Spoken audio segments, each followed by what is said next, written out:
말씀 선포하겠습니다. 오늘 말씀의 제목은 예수와 니고데모라는 제목으로 말씀을 전하도록 하겠습니다. 오늘은 사순절 두 번째 주일입니다.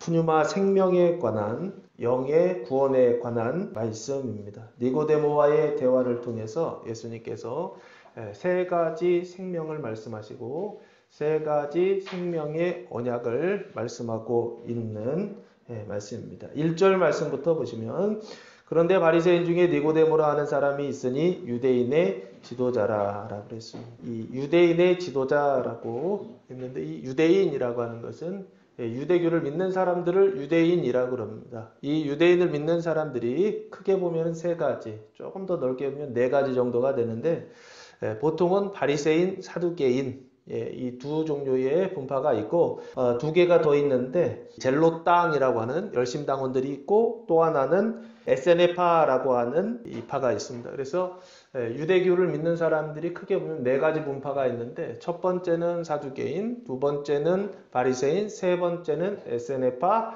네 번째는 젤롯당, 이렇게 네 가지 정도가 있습니다. 특별히 이 사두개인들은 성전을 중심으로 해서 신앙생활을 하고, 바리새인들은 율법을 중심으로 해서 신앙생활을 하는데, 특별히 현세에 대한, 현실에 대한 부분에 있어서 사두개인들은 그것을 수용하는 반면에 바리새인들은 그 현실을 부정하는 그런 입장을 취했던 종교인들입니다. 그래서 사두개인들은 성전을 중심으로 해서 어떤 친로마의 정책들을 다 받아들였는데, 반대로 바리새인들은 율법을 중심으로 해서 로마에 대해서는 좀 반대하는, 현실에 대해서는 조금 반대하는, 현실과 분리되는 어떤 신앙의 성격을, 내용을 가지고 있었던 사람들이 바로 바리새인들입니다. 바리새인들과 에세네가 또 비교가 되는데, 에세네파들은 바리새인보다도 조금 더 보수적이고 조금 더 극단적인, 바리새인들은 현실 속에서 분리됐다고 한다면, 현장에서 분리됐다고 한다면, 이 에세네파들은 아예 현장을 떠나버려요. 그래서 사막이나 광야 이런 곳에 가서 자기들끼리 공동체 생활을 하던 사람들, 율법을 중심으로 해서 자기들끼리 공동체 생활을 하던 사람들이 이 에세네파 사람들입니다. 이 젤롯당원들은 현실 속에 있어요. 그런데 현실 속에서 구원을 어떻게 이루려고 하느냐면, 폭력을 통해서, 칼을 통해서 구원을 이루려고 하는, 이스라엘의 해방을 만들려고 하는 사람들이 바로 젤롯당입니다. 성격이 조금씩 다 틀리죠. 구원의 방편들이 조금 달라요. 사두개인들은 성전을 중심으로 해서, 바리새인들은 율법을 중심으로 해서, 그리고 이 젤롯당들은 칼이죠. 폭력을 통해서, 그리고 에세네파 사람들은 공동체 생활, 금욕 생활을 통해서 구원에 이르려고 했던 사람들이 바로 유대인입니다. 특별히 오늘 등장하는 사람은 누구냐면 바리새인이라고 되어 있어요. 바리새인이요. 그 바리새인 중에 니고데모라 하는 사람이 있었다라고 합니다. 이 니고데모라고 하는 말의 뜻은 승리라고 하는 단어와 데모, 백성이라고 하는 단어가 합성을, 백성 중에 승리라고 하는 그런 뜻을 가진 니고데모라고 하는 사람이 있었다라고 하는 것입니다. 바리새인 중에 니고데모로 하는 사람이 있으니, 이 사람은 유대인들 중에서도 어떤 사람이냐면 지도자다라고 그렇게 돼 있죠. 이 사람이 2절 말씀해 보시면 예수님을 찾아옵니다.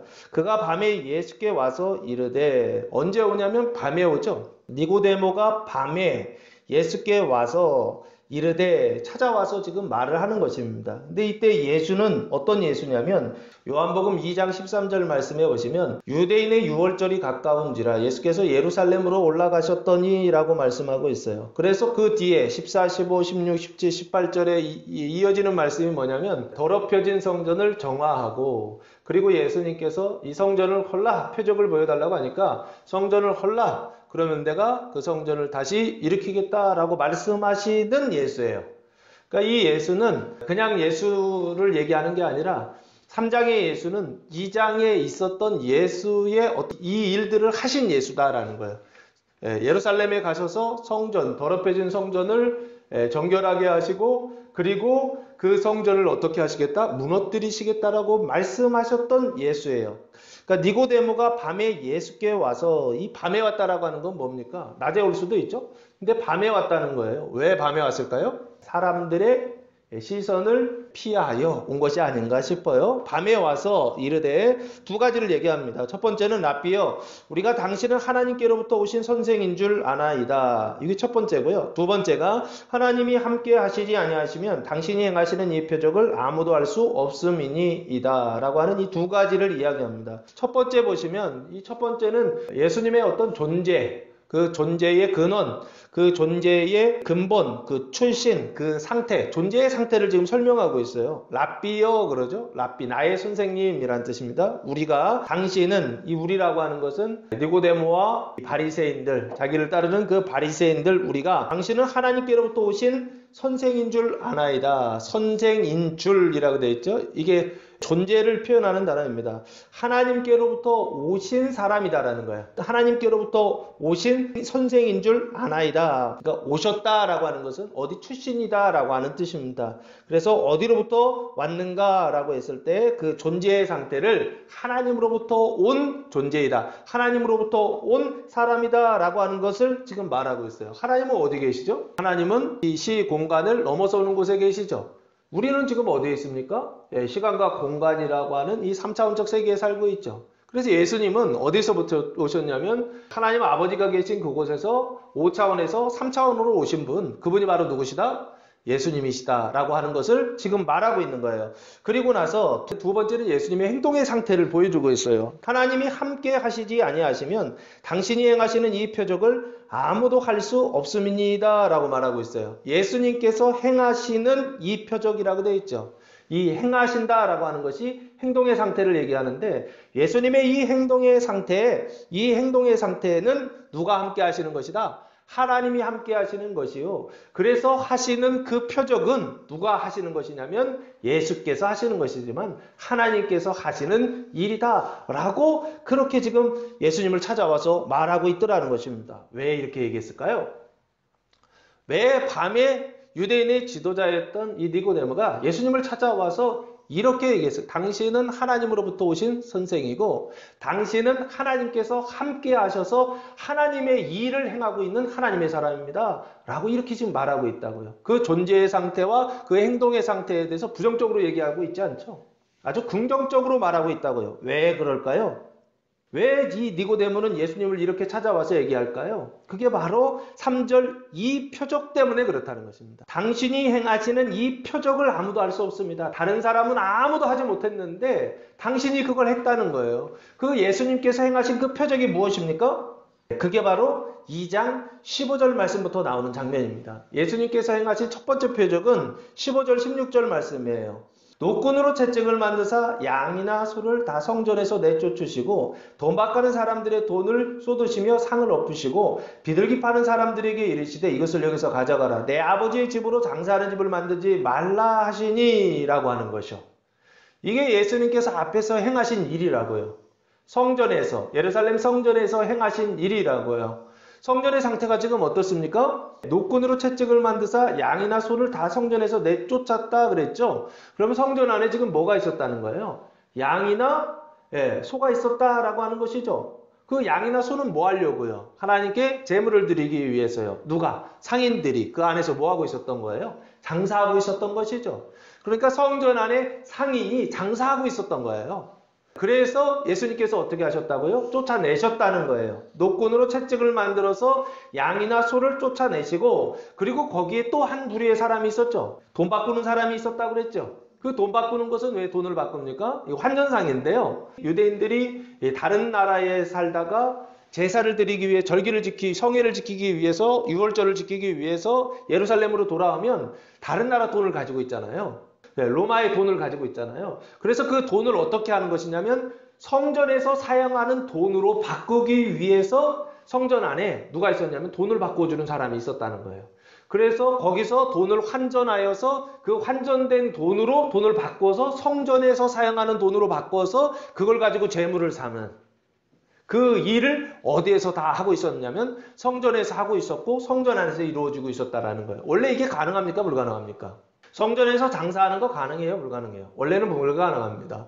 성전에서 돈 바꿔주는 일 이거 가능해요? 불가능해요? 불가능해요. 성전은 뭐 하는 것이냐면 하나님께 제사 드리는 것이요 하나님께 기도하는 것이다 라고 그 예수님께서 말씀하고 있어요. 그런데 그 제사 드리고 그 기도 드리는 것을 조금 더 편리하게 하기 위해서 그 안에서 뭘 하고 있었던 거예요? 장사하고 있었고, 그리고 또 뭐예요? 돈 바꿔주는 일을 하고 있었던 거예요. 그거를 예루살렘 전역에 퍼져서 하고 있다고 한다면 불편할 수 있겠죠. 다른 곳에 가가지고 돈 바꿔야 되고, 또 예루살렘 다른 곳에 가가지고서 짐승을 사서 그래서 그걸 가지고 성전 안까지 오려면 그러면 어떻겠어요? 불편하고 힘든 부분들이 있겠죠. 그러니까 성전 안에서 그걸 어떻게 하냐면 다 할 수 있도록 허용해 줬다. 그럼 누가 허용해 줬을까요? 제사장들이 허용해 줬겠죠? 레위인들이 먼저 허용해 줬을 거예요. 성전에 들어가려면 성전의 동서남북 중에 서쪽만 문이 없고 북쪽과 남쪽, 동쪽에 문이 있거든요. 문이 있어요. 성전에 들어가는 문이 있는데 이 문을 담당하고 있었던 사람들이 누구예요? 제사장들이 담당하지는 않고 레위인들이 담당하고 있었죠. 고라의 자손들이 그 문을 지키고 있었단 말이에요. 그러니까 거기 들어가려면 누가 그 문을 열어줘야 되고 허락해 주냐면 레위인들이 허락해 줘야 돼요. 장사꾼들이 들어가려면, 돈 바꾸는 사람들이 들어가려면 레위인들이 허가를 해줘야 된다고요. 그 레위인들이 이 허가를 하더라도 그 위에 제사장들이 허가하지 않으면 안 되겠죠. 그 제사장들도 허가했다 하더라도 그 위에 대제사장이 허가하면 안 되겠죠. 그러니까 성전을 중심으로 해서 무엇이 형성된 거냐면 이게 마치 디베이트 같은 것이죠. 어떻게 하는 것입니까? 거기서 이문이 남으면, 환전에서 이문이 남으면 레위인들에게 주고 제사장들에게 주고 대제사장에게까지 돈을 주는, 리베이트라고 하는 말 자체는 미국에서는 뭐 나쁜 말이 아닌데 우리나라에서는 이게 뇌물이라고 하는 뜻으로 많이 사용한다 하더라고요. 그러니까 뇌물을 주는 거예요. 돈을 주는 거예요. 그래서 어떻게 하는 것입니까? 그 안에서 장사하고 그 안에서 돈을 바꾸는, 공식적으로 대놓고 할 수 있는 그런 이 상황이 성전의 상황이 되었다라고 하는 거예요. 이게 예수님 보실 때에는 성전이 제대로 돌아가고 있는 것이다. 이게 건강하고 정결한 것이다. 아니다라는 거죠. 성전이 부패했다는 거예요. 돈 때문에 성전이 부패하고 타락했다라고 하는 거예요. 머니 때문에 그렇다는 거예요. 그래서 그 돈 때문에 어떻게 하는 것입니까? 성전을 더럽히고 돈 때문에 성전을 부정하게 만드는, 가증하게 만드는 어떤 그런 일들을 누가 성전 안에서 하고 있었냐면 제사장들과 성전을 섬겨야 되는 대제사장, 책임져야 되는 대제사장까지 그런 일들을 하고 있었다라고 하는 것입니다. 근데 결정적인 이유가 뭐다? 이게 하나님을 잘 섬긴다라고 하는 이유도 있겠죠. 백성들이 올 때 좀 편의를 봐준다는 이유도 있겠죠. 그러나 가장 결정적인 이유는 뭐다? 돈 때문에 그렇죠? 그래서 그 돈을 섬기는 신앙을 뭐라고 합니까? 물신주의라고 합니다. 그리고 그 물신주의를 구약에서는 뭐라고 하냐면 우상숭배라고 그래요. 그러니까 우상숭배가 실제적으로 어디에서 자행되고 있었다는 것입니까? 성전 안에서 자행되고 있었다는 거예요. 근데 그것을 가장 못마땅하게 생각하고 있었던 사람들이 있어요. 그걸 알고 있어요. 알고 있음에도 불구하고 성전을 정화하지 못하고 성전을 정결하게 하지 못하고 그걸 알고 있음에도 불구하고 그렇게 하지 못하는 사람들이 있었다고요. 유대인들 중에 지도자 누구요? 니고데모요. 자기 자신이 그래요. 그렇게 해야 된다는 건 누구보다도 잘 알고 있었어요. 성전을 정화하고 성전을 정결하게 하고 깨끗하게, 부정하게 된, 타락하게 된 성전을 깨끗하게 해야 된다는 걸 누구보다 잘 알고 있었다고요. 왜? 지도자니까요. 그런데 그렇게 할 수 있었다 없었다? 없었다는 거예요. 근데 누가 왔어요? 갈릴리에 나사렛 출신의 예수가 와서 성전에 와서 한 일이 뭐라고요? 자기가 그렇게 원했던 그 일을 오자마자 그냥 한 방에 해버리다는 거예요. 뭐 작전을 짜고 그런 것도 없어요. 혼자 와가지고 채찍을 만들어서 그 소와 양을 막 때려가지고 쫓아내고, 환전상 돈 바꾸는 사람들을 성전에서 쫓아내고, 그래서 성전을 정결하게 하는 일. 시원하지 않으세요? 바로 니고데모가 그랬던 것 같아요. 이 니고데모의 마음에 예수님께서 하시는 거예요. 성전을 깨끗하게 하고, 그래가지고 성전에 있었던 레위인들이나 제사장들이나 대제사장까지는 뭐 안 왔겠죠? 와가지고 따진 거예요. 당신이 이렇게 하는 이 근거가 뭐냐는 거예요. 무슨 권위로 이렇게 하느냐는 거예요. 무슨 권리냐 이거죠. 당신이 마치 공권력을 행사하는데 뭔데 네가 그걸 하느냐? 그렇게 지금 따졌던 것 같아요. 그때 예수님이 하셨던 얘기가 뭐냐면 이 성전을 헐어버리라 그러셨어요. 그럼 내가 어떻게 하겠다? 다시 일으키겠다라고 말씀하시죠? 저는 이게 두 번째 표적이라고 봐요. 첫 번째 표적은 성전을 정결하게 하고 깨끗하게 하는 표적이고, 두 번째 표적은 심지어 이 성전을 뭐 하라고 그래요? 헐어버리라 라고 그렇게 말한다고요. 그 얘기를 누가 들었을까라고 했을 때 이 니고데모가 들은 것 같아요. 직접 들었는지 간접적으로 들었는지는 모르겠지만 그 얘기를 들은 것 같아요. 그래서 이 표적을 아무도 할 수 없음이니이다. 하나님께서 함께 하시기 때문에 당신이 이 표적을 행할 수 있는 것이고, 이 일은 당신이 하는 것이지만 실제로 하나님이 하신 일입니다. 라고 지금 그렇게 밤에 와서 찾아와서 고백하듯이 그렇게 말을 하고 있더라는 거예요. 이게 당신의 상태입니다. 예수님의 행동의 상태는 바로 이런 일들을 하는, 하나님의 일을 하는 사람입니다. 라고 지금 아마 이게 칭찬이 아닌가 싶어요. 그러니까 니고데모가 와서 예수님을 막 지켜주는 것이죠. 아, 예수님께서 하신 그 일은 정말로 잘하신 일입니다. 나도 그렇게 하고 싶었는데 그렇게 하지 못했던 어떤 그런 일인데 당신이 그렇게 해줘서 제가 속이 아주 시원합니다. 그런 마음으로 찾아오지 않았을까 싶어요. 예수님을 막 칭찬하는 것 같아요. 그래서 실제적으로 이 니고데모라고 하는 사람을 좀 찾아보니까 마태마가 누가복음에 없어요. 이 니고데모는 요한복음에만 나와요. 한 3번 정도 나오더라고요. 오늘 이 본문에서 한 번 나오고요. 요한복음 7장 50절 말씀에 보면 한 번 더 나오고 두 번째 나옵니다. 7장 한번 보실까요? 50절 말씀. 그 중에 한 사람 곧 전에 예수께 왔던 니고데모가 그들에게 말하되 우리 율법은 사람의 말을 듣고 그 행한 것을 알기 전에 심판하느냐. 그들이 대답하여 이르되 너도 갈릴리에서 왔느냐? 찾아보라 갈릴리에서는 선지자가 나지 못하느니라 하였느니라 하면서 지금 누구 편을 드냐면 니고데모가 예수님 편을 들고 있죠. 예수님 잡아오라 그랬더니 지금 이렇게 니고데모가 예수님 편을 들면서 말하고 있는 것을 지금 볼 수가 있어요. 그리고 나서 19장 39절 말씀해 보시면 이게 이제 결정적인 거죠. 요한복음 19장 39절에 보시면 예수님이 십자가에 달려 돌아가신 이후에 그 시신을 처리할 때 누가 등장하느냐면 이 니고데모가 등장합니다. 19장 39절 일찍이 예수께 밤에 찾아왔던 니고데모도 몰약과 침향 섞은 것을 100리트라쯤 가지고 왔다라고 말씀하고 있죠. 그러니까 요한복음에서 이 니고데모라고 하는 사람의 위치는 이게 실제 인물인지 아니면 가상의 인물인지 이건 모르겠지만 저는 실제 인물이라고 생각은 하는데 의도적으로 이렇게 기록되어 있어요.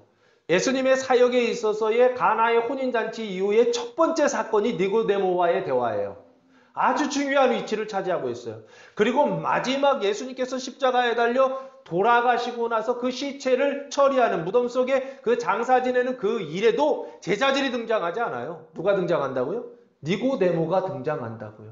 그래서 이 니고데모라는 사람을 좀 이렇게 찾아보니까 성경에는 요한복음에만 이렇게 크게 보면 세 가운데 나오는데 아주 긍정적으로 그렇게 묘사하고 있더라는 거예요. 그래서 조금 다른 전승들을 좀 찾아보니까 니고데모라고 하는 사람이 나중에 그리스도인, 유대교죠. 유대교에서 그리스도인으로 개종을 하여 결국에는 주님을 위하여 순교하는 자리에까지 갔다라고 하는 그런 전승들이 있다 하더라고요. 그래서 지금 니고데모가 예수님께 찾아와서 지금 이 이야기를 하고 있어요. 막 칭찬을 하고 있죠. 당신이 하신 일은 하나님으로부터 오신 일이고 하나님께서 하시는 일입니다. 칭찬했더니 그럼 예수님께서 고맙다 이러셔야 되잖아요. 근데 그렇게 얘기 안 하세요. 3절 보시면 예수께서 대답하여 이르시되 진실로 진실로 내게 이르노니 대답이죠. 사람이 거듭나지 아니하면 하나님의 나라를 볼 수 없느니라. 대답이 되나요?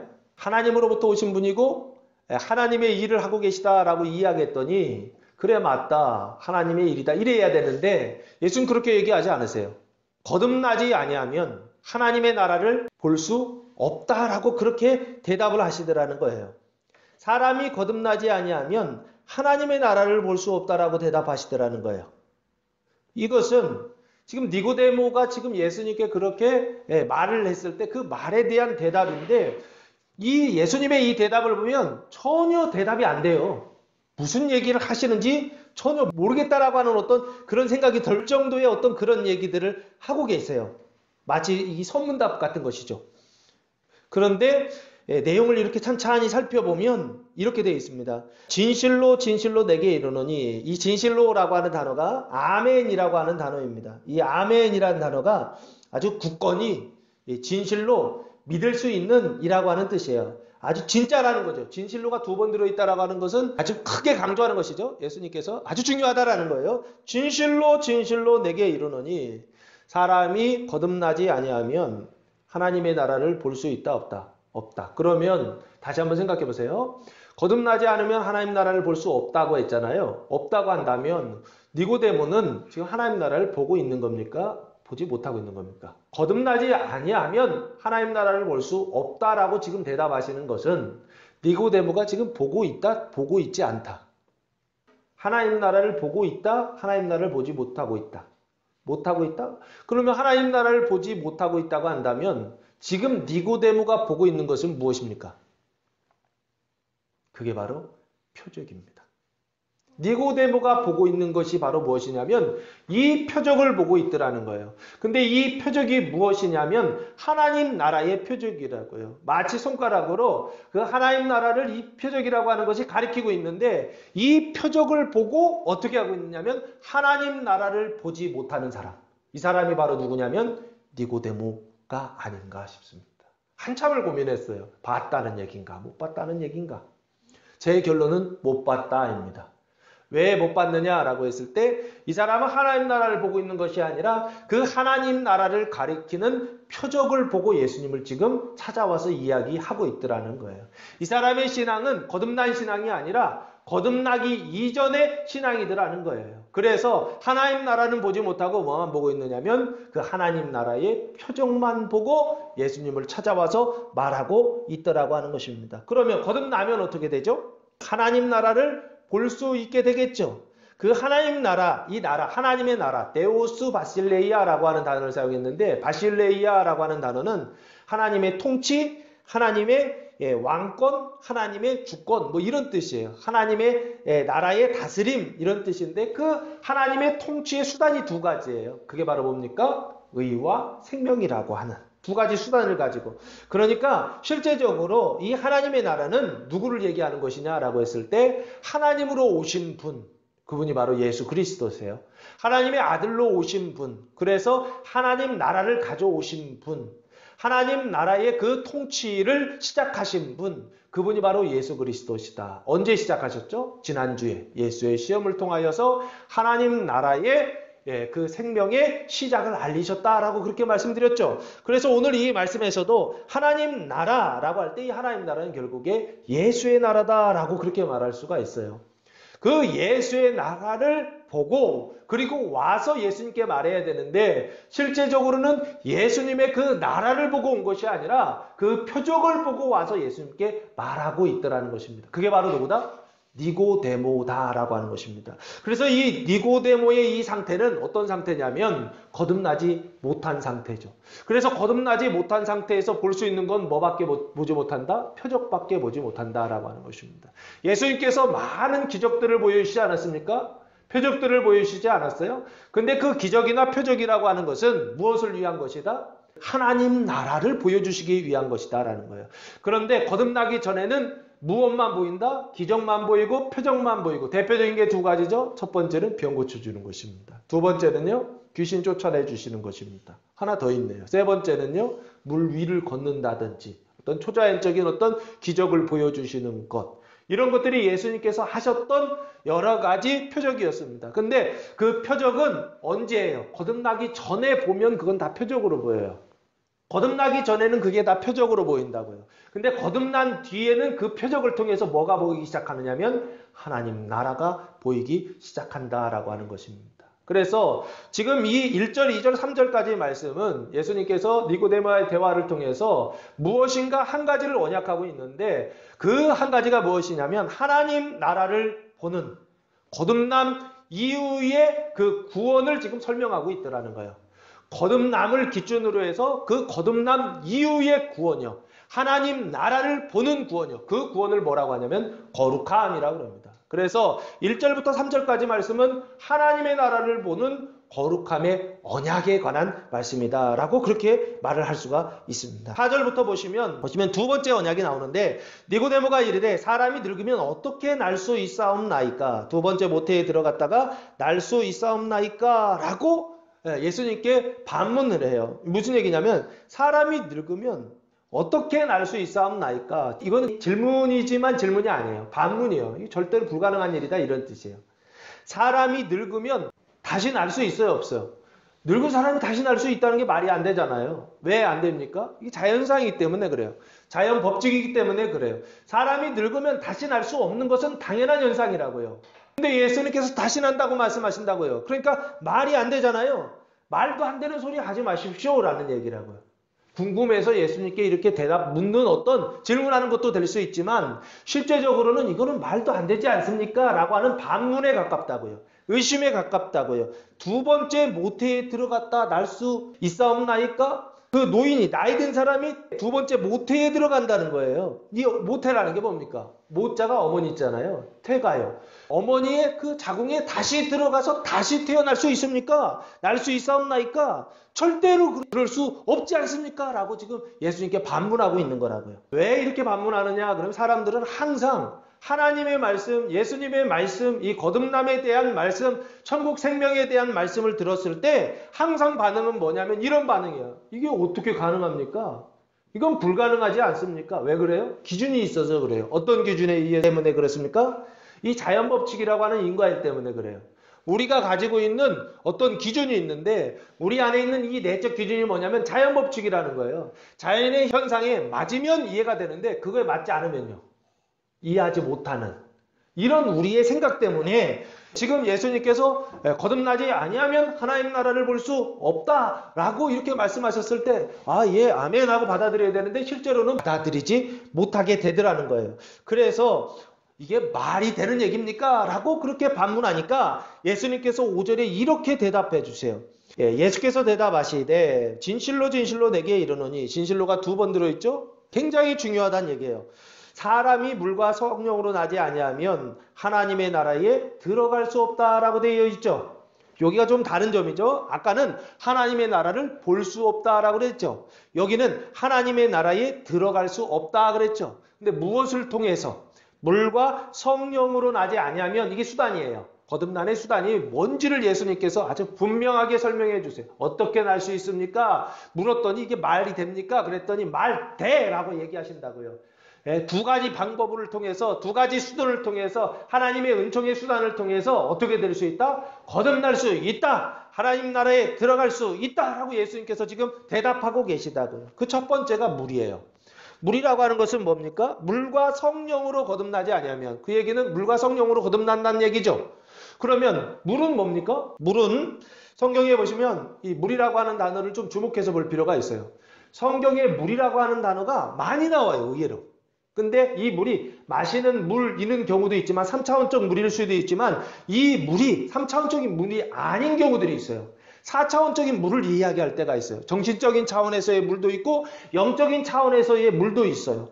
특별히 요한복음에 그런 장면들이 많이 나오는데 다음 주 말씀인데 요한복음 4장 14절 말씀해 보시면 수가상 여인에게 예수님께서 이렇게 말씀하세요. 내가 주는 물을 마시는 자는 영원히 목마르지 아니하리니 내가 주는 물은 나오죠? 그 속에서 영생하도록 솟아나는 샘물이 되리라. 샘이 있죠? 그렇죠? 그 샘에 물이 있죠, 물. 그죠? 샘이 있는데 그 샘 안에 물이 된다는 거예요. 내가 주는 물을 마시는 사람은 샘물이 된다는 거예요. 그래서 나중에는 그 샘에 물이 계속 차올라서 목마를 때마다 그 물을 마시는 갈증을 일으키지 않는 그런 상태가 된다라고 하는 것을 예수님 설명해 주셨어요. 그러면서 뭐라고 하세요? 내가 주는 물이 있다라고 말씀하시죠. 그리고 나서 이 물에 대해서 뭐라고 표현되어 있느냐면 비슷한데 조금 달라요. 요한복음 6장 53절 말씀해 보시면 예수님이 생명의 떡에 대해서 말씀하시고 나서 이런 얘기를 하세요. 53절 예수께서 이르시되 내가 진실로 진실로 너희에게 이르노니 인자의 살을 먹지 아니하고 인자의 피를 마시지 아니하면 너희 속에 생명이 없느니라. 여기 중요한 게 인자의 피예요. 인자의 피를 마시지 아니하면 너희 속에 생명이 없다라고 그랬죠. 피를 마시면 생명이 시작되는 것이죠. 내가 주는 물을 마시면 샘물이 되리라 라고 말씀하셨죠. 비슷하죠? 이해되십니까? 이게 물이라고 하는 게 결국에는 예수의 피일 수 있겠구나 라는 생각을 해보셔야 된다는 거예요. 내 살을 먹고 내 피를 마시는 자는 영생을 가졌고 54절 마지막 날에 내가 그를 다시 살리리니 내 살은 참된 양식이요 내 피는 뭐다? 참된 음료로다. 이 얘기는 무슨 얘기입니까? 예수님의 그 피가 눈에 보이는 어떤 피를 얘기하는 게 아니에요. 눈에 보이는 어떤 물을 얘기하는 게 아니에요. 그 피를 우리가 계속 마셔야 된다고 했는데 그걸 얘기하는 게 아니잖아요. 내 살을 먹고 내 피를 마시는 자는, 마시는 걸 얘기하고 있죠. 이게 물이고 주님이 주시는 물이고 주님이 주시는 인자의 피를 얘기하고 있구나. 이 인자의 피를 뭐라고 얘기하냐면 요한복음 7장 37절 말씀해 보시면 예수님께서 생수의 강에 대한 얘기를 하세요. 37절 보시면 명절 끝날 곧 큰 날에 예수께서 서서 외쳐 이르시되 누구든지 목마르거든 내게로 와서 마시라 그러시죠. 물을 마시는 거죠. 나를 믿는 자는 어떻게 마시는 거예요? 믿음으로 마시는 거예요. 예수님을 믿음으로 어떻게 하는 것이냐면 그 물을 마시는 거예요. 성경의 이름과 같이 그 배에서 뭐가 흘러나온다? 생수의 강이 흘러나오리라 하시니 그랬죠? 그 생수의 강이 뭐예요? 이는 그를 믿는 자들이 받을 성령을 가리켜 말씀하신 것이다 라고 이렇게 돼 있죠. 그 성령이 뭐예요? 예수님이 나중에 요한복음에 십자가에 달려 돌아가시고 부활하시고 그 후에 사도행전 2장에 나오는 성령 세례를 말하는 것 같아요. 왜? 예수께서 아직 영광을 받지 않으셨으므로 성령이 아직 그들에게 계시지 아니하시니라 라고 말씀하고 있기 때문에 그래요. 그러니까 결국에 이 생수의 강과 생수를 좀 구분해야 돼요. 생수는 살아있는 물이죠. 생수요. 생수, 생명의 물이죠. 그 생수를 어떻게 된 거냐면 그걸 마셔서 샘물이 되고 그 샘물이 되면 나중에는 어떻게 되는 거냐면 그 샘에서 그 물이 밖으로 흘러 넘치는 상태. 이게 바로 생수의 강의 상태죠. 그래서 여기 보시면 이 생수가 뭘까라고 했을 때 마지막 하나가 나옵니다. 요한일서 5장 6절 말씀 보시면 이는 물과 피로 임하신 이시니 곧 예수 그리스도시라. 물과 피로 임하신 이시니 그 물과 피로 임하신 분이 누구다? 예수 그리스도다. 다시 얘기하면 물이 예수고 피가 예수인 거죠. 물과 피로 임하신 예수 그리스도. 물만이 아니요 물과 피로 임하셨고 증언하는 이는 누구이시다? 성령이시다. 그러니까 여기요. 이 물이라고 하는 것은 결국에 물과 피로 임하신 누구를 얘기하는 거냐라고 했을 때 예수 그리스도를 말씀하고 있는 거예요. 그런데 그 예수 그리스도께서 지금 예수 그리스도 그걸 마시라고 그러죠. 어떻게 마셔요? 믿음으로 마신다고 그랬죠. 그리고 그것을 믿음으로 마셨을 때 실제적으로 어떤 현상들이 일어나느냐라고 했을 때 그것을 통하여서 생명으로 거듭나게 된다라고 하는 것을 말씀하고 있다는 거예요. 그러면 물은 뭡니까? 물은 결국에 피고 그 피는 뭡니까? 예수 그리스도를 말씀하고 있는 거예요. 그 예수 그리스도와 그리고 그것을 증언하는 예수 그리스도를 증언하는 성령으로 나지 아니하면 물과 성령으로 나지 아니하면 어디에 들어갈 수 없다? 하나님의 나라에 들어갈 수 없다라고 말씀하고 있다고요. 그래서 이 예수라고 하는 것은 결국에 뭘 얘기하느냐라고 했을 때 우리의 존재의 상태를 말한다고 한다면 성령이라고 하는 것은 뭘 얘기하는가 했을 때 그걸 증언하는 거니까 우리가 현실을 살아가면서 믿는 사람들이 살아가면서 하나님의 말씀을 적용할 때 그 말씀이 이 현실에 맞는지 안 맞는지를 우리 스스로가 적용할 수가 없잖아요. 그것을 증언하고 그것을 인도하고 그걸 가르쳐 주시는 분이 계시다고요. 그분이 바로 누구시냐면 성령이시라고요. 그래서 물과 성령으로 나지 아니하면 하나님 나라에 들어갈 수 없다라고 말씀하셨죠. 그러면 지금 이 얘기는 무슨 얘기냐면 거듭난 상태입니까? 거듭나기 이전의 상태입니까? 하나님 나라에 들어가기 이전의 상태죠. 그러니까 하나님 나라에 들어가기 이전, 거듭난 이전을 설명하고 있다고요. 하나님 나라를 보려면 거듭나서 그 거듭난 이후에 어떻게 되는 거예요? 네, 거듭난 그 세상, 생명의 세상을 보는 걸 얘기한다고요. 근데 여기는 뭐라고요? 그 나라의 생명의 나라에 들어가기 이전이라고요. 그것을 뭐라고 하느냐라고 했을 때 저는 이것을 거듭남이라고 봐야 되지 않는가 싶습니다. 하나님 나라에 들어가는 언약인데 이 하나님 나라에 들어가는 언약이 뭐냐? 물과 성령으로 거듭나는 언약이다라고 하는 것입니다. 지금 예수님께서 4절부터 8절까지인데요. 뭘 설명하고 있느냐면 하나님 나라에 들어가는 거듭난 언약을 설명하고 계시더라는 거예요. 그 거듭남은 무엇을 통해서 된다? 물과 성령을 통해서 되는데 이 물과 성령을 통하여서 거듭나면 하나님 나라에 들어갈 수 있는데 어떻게 거듭날 수 있느냐라고 했을 때 믿는 자가 들어간다 그러신다. 물을 믿고 성령을 믿으면 믿는 거예요. 예수 그리스도를 믿는 것이죠. 예수님을 믿으면 물과 성령으로 거듭나서 그래서 어디에 들어간다? 하나님 나라에 들어가게 될 것이다 라고 하는 것을 언약하고 있다고요. 이게 바로 생명의 시작에 대한 언약입니다. 그래서 6절 말씀해 보시면 육으로 난 것은 육이요 영으로 난 것은 영이니 난 것이라고 하는 말이 나오죠. 이게 좀 구분하면 육으로 난 것, 처음 난 것이죠. 육으로 처음 난 것은 육이요. 그리고 영으로 그 다음 난 것이죠. 두 번째 난 것은 영이니 거듭난 것은 영이니 이렇게 쓰면 좀 이해가 쉬울 것 같아요. 육으로 처음 난 것은 부모를 통해 아담을 통해서 난 것이죠. 그 우리가 내 몸을 생각하는 경우들이 있는데 그것도 맞을 수 있어요. 그러나 육으로 났다라고 했을 때 저는 이 사르크스라고 하는 단어를 사용했는데 이 사르크스라고 하는 그 단어가 가지고 있는 뜻이 살 뭐 이런 뜻도 있는데 인간성이라고 하는 이 죄성을 얘기할 때 심플 네이처라고 하는 인간성이라고 하는 단어를 다용할 때도 이 사르크스를 사용하더라고요. 그래서 아담으로부터 물려받은 인간의 본성 이걸 뭐라 그럽니까? 이 죄와 사망이라고 하거든요. 그래서 육으로부터 난 것은 육이요 할 때 아담으로부터 그 죄와 사망을 받아서 육으로 태어나는 죄와 사망으로 태어나는 이 첫 번째 태어남이 있다고 한다면 영으로 난 것은 영이니 두 번째 나는 것이 있다는 거예요. 그 영은 무엇입니까? 의와 생명을 얘기합니다. 그 생명으로 나는 것은 영이니 근데 이 영이라고 하는 단어 앞에 보시면 영으로 난 것은 영이니 할 때 영은 여기에서는 그냥 영이라고 돼 있지만 원어로 찾아 들어가면 푸뉴마투스라고 돼 있더라고요. 그러니까 이게 앞에 관사가 붙어 있어요. 그 얘기는 무슨 얘기냐면 영으로 난 것이라고 번역했지만 엄밀히 보면 관사가 붙으면요. 성령이라고 하는 단어를 사용할 때 관사를 쓰거든요. 이게 결국에는 성령으로 난 것은 영이니 이렇게 봐야 돼요. 성령으로 나면 영이 어떻게 되느냐면 거룩한 영이 된다는 뜻이에요. 영인데 그냥 영이 아니죠. 거룩한 영, 생명의 영이 된다는 거예요. 내가 내게 거듭나야 하겠다 하는 말을 놀랍게 여기지 말라. 라고 예수님께서 말씀하세요. 거듭나야 한다라고 하는 것은 육으로 나는 것처럼 무엇으로 나는 것이다?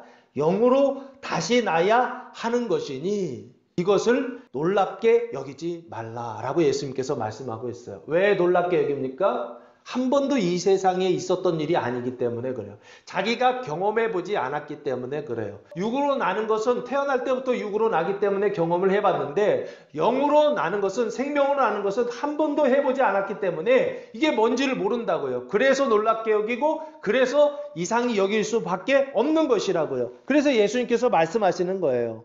육으로 나는 것이 있다고 한다면 영으로 나는 것이 있다는 거예요. 예를 들면 8절 바람이 임의로 불매 네가 그 소리는 들어도 어디서 와서 어디로 가는지 알지 못하나니 성령으로 난 사람도 다 그러하니라 그렇게 말씀하고 있어요. 바람이란 단어를 사용했죠. 이 단어가 푸뉴마라는 단어를 사용했어요. 공기의 흐름이란 뜻인데 푸뉴마 바람이 영이라고도 하고 성령이라고도 할 때 푸뉴마라는 단어를 사용합니다. 바람이 그러니까 비유가 되고 유비가 되죠. 임의로 불매 임의로 분다라고 하는 것은 자유롭게 불고 있다라는 거예요. 네가 그 소리는 들어도 니는 누굽니까? 니고데모죠. 근데 어떤 니고데모입니까? 표정만 보고 있는 니고데모죠. 거듭나지 않은 니고데모죠. 그래서 하나님 나라에 들어가지도 못하고 하나님 나라를 보지도 못하는 니고데모죠. 네가 그 소리는 들어도 소리는 듣는다 그랬죠? 소리는 듣죠? 그런데 어디서 와도 어디로 가는지 알지 못하나니 이 안다라고 하는 단어가 에이도온이라고 하는 단어를 사용했는데 보다, 알다, 눈으로 보는 거예요. 그리고 마음으로 아는 거. 이 두 가지 뜻이 있어요. 알지 못하나니 그러니까 알지 못한다, 보지 못하나니 어디서 와서 어디로 가는지 본다, 형체를 본다, 못 본다. 못 본다 이렇게 봤대요. 못하나니 성령으로 난 사람도 그러하니라 라고 말씀하고 있어요. 그러하다라고 하는 것은 앞에 하고 두 가지 있어서 동일한 길을 동일한 방법을 따라서 그렇게 된다는 것이에요. 그럼 첫 번째는 뭡니까? 소리는 듣는다는 거예요. 성령으로 난 사람도 소리는 듣는다는 거예요. 그러나 본다, 못 듣는다. 보지는 못한다라고 그렇게 말씀하고 계세요. 거듭나기 전에 거듭남의 어떤 이런 사람들 있잖아요. 거듭나기 전에 사람들은 표적은 보는 것이죠.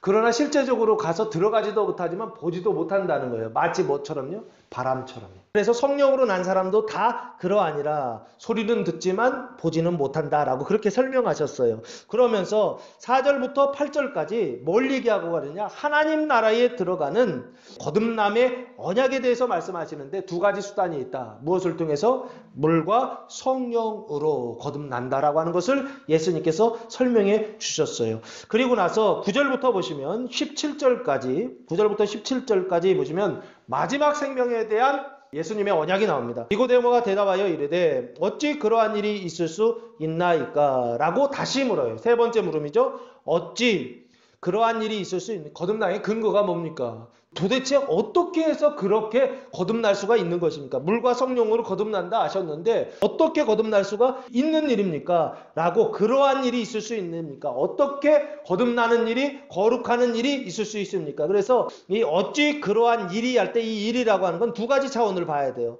한 가지는 거듭나는 일이고 또 하나는 하나님 나라에 들어가는 일이죠. 그리고 또 하나는 거룩하는 일이에요. 그 거룩하는 일은 뭐냐면 하나님 나라를 보는 일이요. 이 두 가지 일이요. 하나님 나라에 들어가는 일과 하나님 나라를 보는 거듭남과 거룩한 이 일들이, 생명의 일들이 있을 수가 있습니까? 라고 물어요. 그때 예수님이 아주 길게 설명하세요. 그 얘기는 무슨 얘기입니까? 이 요한복음의 주제는 요 세 번째의 강조점이 있다는 거예요. 그 세 번째는 무엇입니까? 10절 말씀 보시면 예수께서 그에게 대답하여 이르시되 너는 이스라엘의 선생으로서 이러한 것들을 알지 못하느냐라고 말씀하세요. 이스라엘의 선생이라고 되어 있죠. 유대인의 지도자라고 그렇게 얘기할 수도 있어요. 앞에서 1절에서 말하고 있기 때문에. 아니면 바리새인 중에 바리새인, 뭐 이렇게도 얘기할 수 있어요. 그런데 예수님은 그렇게 사용하시지 않아요. 뭐라 그럽니까?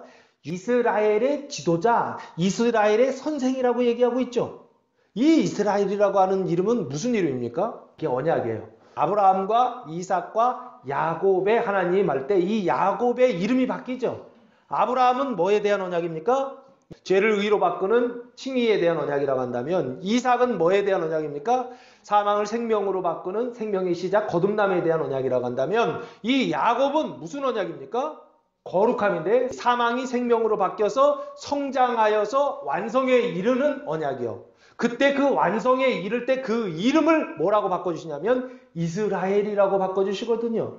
그래서 이 이스라엘은 언약인데, 창세기에서 언약인데 무슨 언약이냐면 생명의 완성에 대한 언약이다 라고 저는 그렇게 봐요. 그러면 여기요, 일부러 지금 이스라엘의 지도자라고 하는 단어를 사용하신 것 같더라는 거예요. 이러한 것들을 알지 못하느냐, 이러한 것들은 뭐냐고요. 사망에서 생명이 시작되는 거듭남, 그 생명이 성장하고 어떻게 하는 거예요? 자라나는 거룩함, 그리고 그 생명이 자기 구원의 완성에는, 생명의 완성에 이르는 그것을 지금 알지 못하느냐라고 지금 설명하고 있다고요. 거듭남과 거룩함과 그것의 완성을 네가 그것을 알지 못하느냐, 그걸 묻고 있어요. 11절 진실로 진실로 내게 이르노니, 너무 중요하죠. 우리는 아는 것을 말하고 본 것을 증언한다. 아는 것이 나오고 본 것이 나오죠. 그 아는 것이란 단어가 에이돈이란 단어예요. 이 에이돈이란 단어가 앞에서 같은 단어로 한번 나온다고 제가 설명드렸죠. 8절 말씀 보시면 8절에 바람이 임의로 불매 네가 그 소리는 들어도 어디서 와서 어디로 가는지 알지 못한다. 여기 보면 어디서 와서 어디로 가는지 알지 못한다, 보지 못한다. 그 활동, 그 행동을 알지 못한다. 그렇게 되어 있죠. 그러니까 여기 아는 것이라고 할 때 이 에이돈이라고 하는 11절에 우리가 아는 것을 말한다 라고 했을 때 이 에이돈은 뭘 얘기하느냐 라고 했을 때 행동의 상태를 얘기해요. 그 행동의 상태를 뭐라고 그러냐면 거룩함의 언약이라고 그랬죠. 하나님 나라를 보는 것이라고 그랬죠. 그 하나님 나라를 보는 것, 그 거룩함의 언약을 말하고, 그리고 나서 본 것을 증언하느니 할 때 이 본 것도 토라오라고 하는 단어를 사용했는데 뜻은 앞에 에이돈하고 비슷해요. 그런데 여기에서는 육체적으로 보는 어떤 것을 이야기하는 것 같아요. 본다라고 할 때 이 보는 것은 결국에 뭘 보는 것이냐라고 했을 때 존재의 상태를 보는 거예요. 그 존재의 상태를 보는데 그 존재의 상태를 보는 것을 거듭남, 생명의 시작이라고 그랬고, 그리고 이것을 하나님 나라에 들어가는 언약이다 라고 그렇게 설명했죠. 앞에서 계속 이어지고 있죠. 우리가 아는 것을 말하고 행동의 상태, 거룩함의 언약을 말하고, 그리고 본 것을 증언하느니 존재의 상태, 그 거듭남 하나님 나라에 들어가는 언약을 증언하노라. 그러나 너희가 우리의 증언을 받지 아니하는도다 라고 말씀하고 있어요. 엄밀히 보면 못 받는 거죠. 왜 못 받습니까? 너희가 니고데모와 바리새인들이죠. 이 사람들의 상태, 신앙의 상태는 거듭나지 않은 상태에 있죠. 그 거듭나지 않은 자들은 우리의 증언이요, 거듭난 자들이요, 예수와 제자들, 거듭난 자들의 증언을 받을 수 있다 없다? 받을 수가 없다는 거예요. 이 사람들이 볼 수 있는 건 뭐만 볼 수 있다? 표정만 볼 수가 있어요. 하나님 나라에 들어가는 것도 불가능하고 하나님 나라를 보는 것도 불가능하고 뭐만 보느냐? 그 하나님 나라의 그 표정만 볼 수 있는 사람들. 그래서 그것을 실제적으로는 그 증언을 거듭남과 거룩함에 대한 증언을 받아들일 수가 없는 사람들이다라고 지금 예수님께서 말씀하고 계세요. 그러면서 12절 말씀해 보시면 내가 여기까지는 이 세 번째 주제를 말하고자 하는 서론이에요. 서론이요. 앞에서 다 얘기했던 거죠. 내가 땅의 일을 말하여도 그 땅의 일이 뭐예요? 우리가 아는 것이고 우리가 본 것이죠. 이해되십니까? 그 땅의 일을 말하여도 너희가 믿지 아니하거든 하물며 하늘의 일을 말하면 어떻게 믿겠느냐 하면서 두 가지를 비교하고 있죠. 땅의 일이라고 하는 단어는 에피게이오스라고 하는 단어를 사용하고 있어요. 이 땅의 일은 뭡니까? 결국에 세상적인 일이고 땅에서의 일을 얘기해요. 그 땅에서의 일이 두 가지가 있다는 거예요. 그 첫 번째는 무엇입니까? 아는 것이고 그 아는 거는 뭐예요? 거룩함의 언약이죠. 그리고 하나님 나라를 보는 것이죠. 두 번째는 뭡니까? 본 것이에요. 그 보는 것은 무엇입니까? 거듭남의 언약이죠. 하나님 나라에 들어가는 것. 이게 땅의 일이라고요. 생명이 시작하고 생명이 자라는 것은 땅의 일이라고요. 그런데 마지막 일이 하나 있다고요. 그 일이 뭐냐면 하늘의 일이요. 이 얘기하고 싶으신 거예요. 이 세 번째 주제에서의 예수님의 말씀은 이 하늘의 일을 말하고 싶으시다고요. 그럼 이 하늘의 일이 뭐냐고요. 하늘의 일을 말하면 어떻게 믿겠느냐. 땅의 일도 못 믿는데 하늘의 일 말하면 믿는다 못 믿는다. 당연히 못 믿고 당연히 받아들일 수가 없겠죠. 그런데도 말씀해 주세요. 13절 말씀해 보시면 이 하늘의 일을 이렇게 설명합니다. 하늘에서 내려온 자 곧 인자 외에는 하늘에 올라간 자가 없느니라 라고 말씀하세요. 하늘이란 단어가 여기는 우라노스라는 단어를 사용했어요. 이 우라노스라고 하는 하늘은 눈에 보이는 하늘이 아니죠. 고린도후서 12장 2절 말씀에 보면 사도 바울이 3층 천이라고 하는 셋째 하늘에 갔다 왔다고 그러죠. 그 셋째 하늘을 뭐라고 말씀하고 있습니까? 낙원이라고 말씀하고 있죠. 아담과 하와가 타락함으로 잃어버렸던 의와 생명의 나라. 그 낙원에서 하늘에서 내려온 자. 그분이 누구요? 곧 인자라고 되어 있죠. 인자는 그러니까 인자가 뭡니까? 그럼 하늘에서 내려온 자예요. 인자라고 하는 말의 단어는 아포스톨로스 히오스라고 하는 단어를 사용했는데 사람의 아들이라는 뜻입니다. 그런데 이 사람의 아들은 사람의 아들인데 그냥 사람의 아들이 아니라 어디로부터 내려온 아들. 어디로부터 내려온 사람의 아들이냐면 하늘에서 내려온 사람의 아들. 그분이 바로 누구다? 예수님이시다라는 것입니다. 그래서 인자 외에는 하늘에 올라간 자가 없다라고 그래요. 그러면 하늘에 올라가는 건 뭐예요? 이것을 우리는 승천이라고 그러죠. 하늘에서 내려온 걸 뭐라고 그래요? 예수님이 이 땅에 오신 거 성육신이라고 말 많이 하죠. 성육신, 육신이 되셨다. 하늘이 땅이 되셨다. 성육신이라고 하는데 육신이 되셨다가 나중에 부활하시고 하늘에 올라가세요. 그걸 승천이라고 그러죠. 그러니까 하늘에 올라간 자가 없느니라. 하늘에서 내려온 자 곧 인자 외에는 하늘에 올라간 자가 없다라고 아주 단정하시죠. 이 길은 오직 한 길밖에 없다는 거예요. 그리고 그 길은 오직 한 사람만이 만들었다는 거예요. 그분이 바로 누구다? 인자이시고 그분이 바로 누구다? 예수 그리스도라는 거죠. 그래서 하늘에 올라간 자가 없다라고 하는 거예요. 그 하늘에 올라가는 걸 승천이라고 하고 그 승천은 결국에 뭐냐라고 했을 때 십자가도 언약이죠. 예수님의 부활도 언약이죠. 그럼 승천은요? 승천도 언약이에요. 예수님이 보여주시는 언약인데 이 승천 언약은 뭐냐라고 했을 때 이 승천 언약을 저는 이렇게 봐요. 생명이 시작됐어요. 예수님이 십자가에 달려 돌아가심으로 인하여서 의롭다 하심이 되었고 부활하심으로 인해서 생명이 시작되었죠. 그리고 나서 어떻게 하시냐면 하늘에 올라가시죠. 그 하늘에 올라갔을 때 그 하늘에 올라가는 그 상태를 뭐라고 그러냐면 저는 이것을 거룩함의 언약이라고 봐요. 그 거룩함, 그러니까 생명이 시작된 사람이 하늘에 올라가서 하늘의 상태가 된 것을 지금 설명하고 있다고요. 그래서 하나님 나라를 보는 거룩함의 언약을 저는 뭐라고 생각하냐면 승천이라고, 예수님께서 보여주시는 승천이라고 보고 그 성천은 언약일 수밖에 없다는 거예요. 승천 언약이라고 볼 수밖에 없다는 거예요. 그래서 13절에서 뭘 얘기하냐면 승천 언약, 거룩함의 언약을 얘기하고 있죠. 그리고 14절 보시면 모세가 광야에서 뱀을 든 것 같이 인자도 들려야 하리니 모세가 광야에서 뱀을 들었다 그랬죠. 언제 그랬어요? 이스라엘이 먹는 거 가지고 불평할 때 하나님께서 불뱀을 보내셨죠. 그래서 모세가 백성들을 위하여 살려달라고 기도했을 때 하나님께서 뭘 명령하시냐면 불뱀을 만들어서 장대에 걸어서 그것을 보는 자마다 살 것이다 말씀하셨죠. 그 사건이에요. 그러면 여기 보시면 인자도 들려야 하리니 그러면 인자 예수님께서 들리는 건 뭡니까? 나무에 달리는 걸 얘기하는 거죠. 그게 뭐예요? 십자가죠. 그 십자가를 얘기해요. 인자도 들려야 하리니 누가 13절 14절에서 예수님께서 승천을 얘기하시고 그리고 나서 뭘 얘기하시냐면 십자가에 달려서 돌아가시는 걸 얘기하고 있다고요. 그리고 나서 15절에 이는 그를 믿는 자마다 영생을 얻게 하려 하심이니라 라고 그 목적을 얘기하고 있죠. 그러면 순서가 반대로 돼 있죠. 거룩함으로 갔다가 다시 뭐냐면 칭의중생으로, 모세가 광야에서 뱀을 든 것 같이 인자도 들려야 된다는 것은 십자가에 달려 돌아가시고 부활하시는 걸 얘기한다고요. 그 십자가에 달려 돌아가시고 부활하시는 것은 뭘 언약하고 있느냐면 칭의중생을 언약하고 있다고요. 그러니까 지금 13절에서 거룩함을 언약하고 있고 14절에서 칭의중생을 언약하고 있고 15절에서 이는, 이 두 가지를 하신 이유는 뭐냐면 세 번째 목적이 있다는 거예요. 그게 바로 뭐냐면 그를 믿는 자마다, 예수 그리스도를 믿는 자마다 뭐를 얻게 하려 하심이라? 영생을 얻게 하려 하심이라. 이게 최종의 목적이에요. 생명은 세 가지 생명이 있는데 첫 번째 생명은 하나님 나라에 들어가는 생명이요. 이걸 거듭남이라고 한다면 거기에서 어떻게 하는 거예요? 하나님 나라를 보는 거룩함의 언약이 있다고 한다면 성장하는 것이죠. 생명이 마지막 완성되는 언약이 있다고요. 그 언약을 예수님 지금 뭐라고 얘기하고 계시냐면 영생을 얻게 하려 하심이라, 영생의 언약이다 라고 지금 설명하고 있다는 것입니다. 그를 믿는 자마다 영생이라는 단어, 이 영생이라는 단어는 아이오니오스 영자와 생, 조에라고 하는 이 두 단어의 합성어예요. 영원한 생명이라고 되어 있는데요. 이 영원한 생명이라고 하는 것은 뭐냐면 사람이 하나님의 생명으로 충만하게 되었다라는 거예요. 하나님의 생명으로 완전하게 되었다라고 하는 뜻입니다.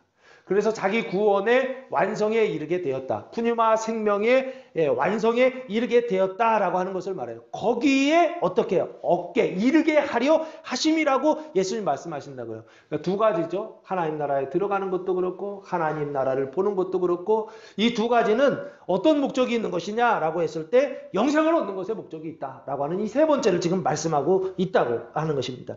그래서 16절 말씀해 보시면 하나님이 세상을 이처럼 사랑하사, 이 세상은 어떤 세상입니까? 아담과 하와가 타락해서 죄와 사망이 다스리는 세상이죠. 세상을 이처럼 사랑하사 독생자를 주셨으니, 이 독생자는 어디로부터 오신 분이죠? 하늘로부터 오신 인자죠. 의와 생명을 가지고 오신 분이시죠. 독생자를 주셨으니 이는 그를 믿는 자마다, 예수를 믿는 자마다, 십자가에 달려 돌아가시고 부활하시고 승천하신 그를 믿는 자마다 멸망하지 않고 영생을 얻게 하려 하심이라 라고 되어 있죠. 그러면 영생이라고 하는 게 생명의 마지막 단계라고 한다면, 그러면 영생이라고 하는 것이 마지막 단계라고 한다면 그 전 단계가 거룩함이고 그 전 단계가 거듭남이죠. 생명의 시작이 칭의중생, 거듭남이라고 한다면 그 성장 과정이 거룩함이고 그 완성이 영생이라고 한다면, 이 멸망이라고 하는 것을 설명드리려고 하는 거예요.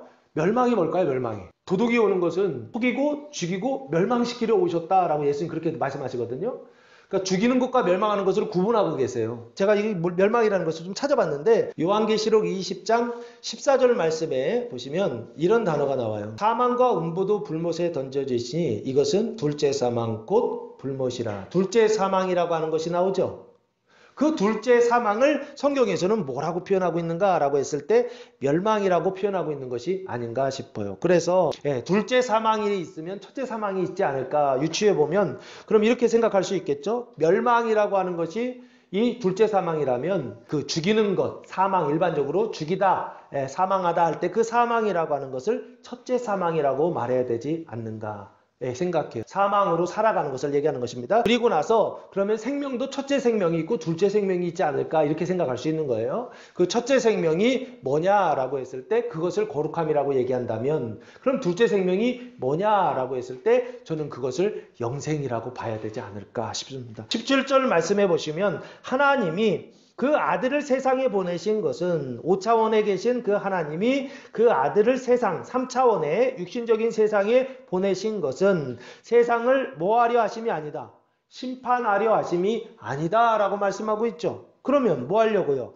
그로 말미암아 세상이 구원을 받게 하려 하심이라 라고 말씀하고 있죠. 그 구원한다라고 하는 것은 결국에 무엇을 말하고 있는 것입니까? 생명의 언약을 말하고 있는 것입니다. 생명의 시작, 생명의 성장, 생명의 완성인 그 거듭남과 거룩함과 그 완성, 그 영생에 관한 그 구원을 받게 하시려고, 누구를 보내셨다? 그 아들을 보내셨다라고 예수님께서 말씀하고 있습니다. 그래서 오늘 본문은 세 가지 생명의 언약을 해주고 있는 말씀인데 이 말씀은 2000년 전에 예수님께서 니고데모에게 하셨고 지금은 성취됐습니까? 안 됐습니까?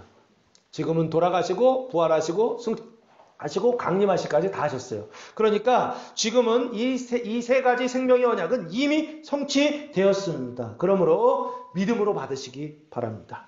말씀으로 받으시기 바랍니다. 그리하여 천국 영생을 누리며 살아가는 성도들 되시기를 예수님의 이름으로 축원합니다. 이제는 우리 주 예수 그리스도의 은혜와 하나님 아버지의 무한하신 사랑하심과 성령의 교통하심이 사랑하는 성도들 머리 위에와 가정 위에와 교회 위에 이제로부터 영원토록 함께 하시기를 간절히 축원하옵나이다. 아멘.